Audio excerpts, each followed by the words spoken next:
ನೋಡಿ, ಇವತ್ತೇನು ತನಿಖೆ ಯಾವ ಹಂತಕ್ಕೆ ಬಂದಿದೆ ಅಂತ ಒಂಚೂರು ವಿಚಾರಿಸ್ಕೊಂಡು ಹೋಗೋಕ್ಕೋಸ್ಕರ ರಿಕ್ಕಿ ರೈ ಪರವಾಗಿ ನಾನು ಬಂದಿದ್ದೆ. ಯಾಕಂದರೆ ರಿಕ್ಕಿ ರೈ ಅವರು ಇವತ್ತಿಗೂ ಕೂಡ, ನಿನ್ನೆ ಕೂಡ ಒಂದು ಆಪ್ರೇಷನ್ ಆಯಿತು ಅವ್ರಿಗೆ ಮೂಗಿಗೆ ಸಂಬಂಧಪಟ್ಟಂಗೆ.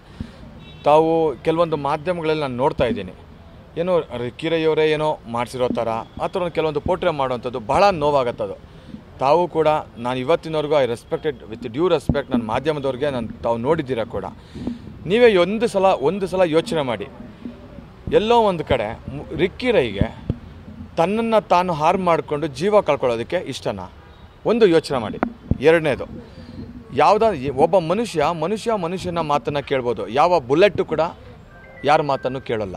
ಅದನ್ನು ತಾವು ಒಂದು ಸಲ ಅರ್ಥ ಮಾಡ್ಕೊಬೇಕು. ಇವನ್ ಎಲ್ಲರೂ ಅರ್ಥ ಮಾಡ್ಕೊಬೇಕು.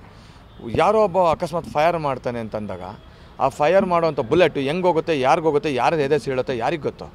ಸೊ ಯಾರಿಗೂ ಕೂಡ ಒಂದು ಬುಲೆಟನ್ನು ನಂಬಿಕೊಂಡು ತನ್ನ ಜೀವನ ಇನ್ನೊಬ್ಬರಿಗೆ ಕೈಗೆ ಕೊಡುವಂಥದ್ದು ಯಾರು ಕೂಡ ಇಷ್ಟಪಡೋದಿಲ್ಲ. ಒಂದು. ಎರಡನೇದು, ಮುತ್ತಪ್ರಯ್ಯವ್ರ ಮಗನಿಗೆ ಬುಲೆಟ್ ಪ್ರೂಫ್ ಕಾರ್ಗಳಿದೆ.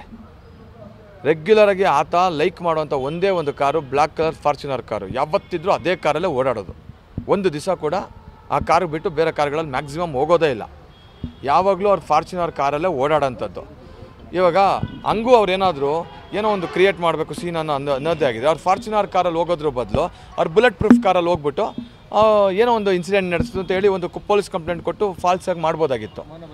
ಸೊ ಒಂದು ಅರ್ಥ ಮಾಡ್ಕೊಳ್ಬೇಕು, ಅವ್ರಿಗೆ ಅದರ ಅವಶ್ಯಕತೆ ಖಂಡಿತ ಇಲ್ಲ. ಆಯಿತಾ? ಯಾವತ್ತಿಗೂ ಹೋಗೋವಂಥ ರೆಗ್ಯುಲರ್ ಕಾರು ಫಾರ್ಚುನರ್ ಕಾರಲ್ಲೇ ಹೋಗ್ತಾರೆ.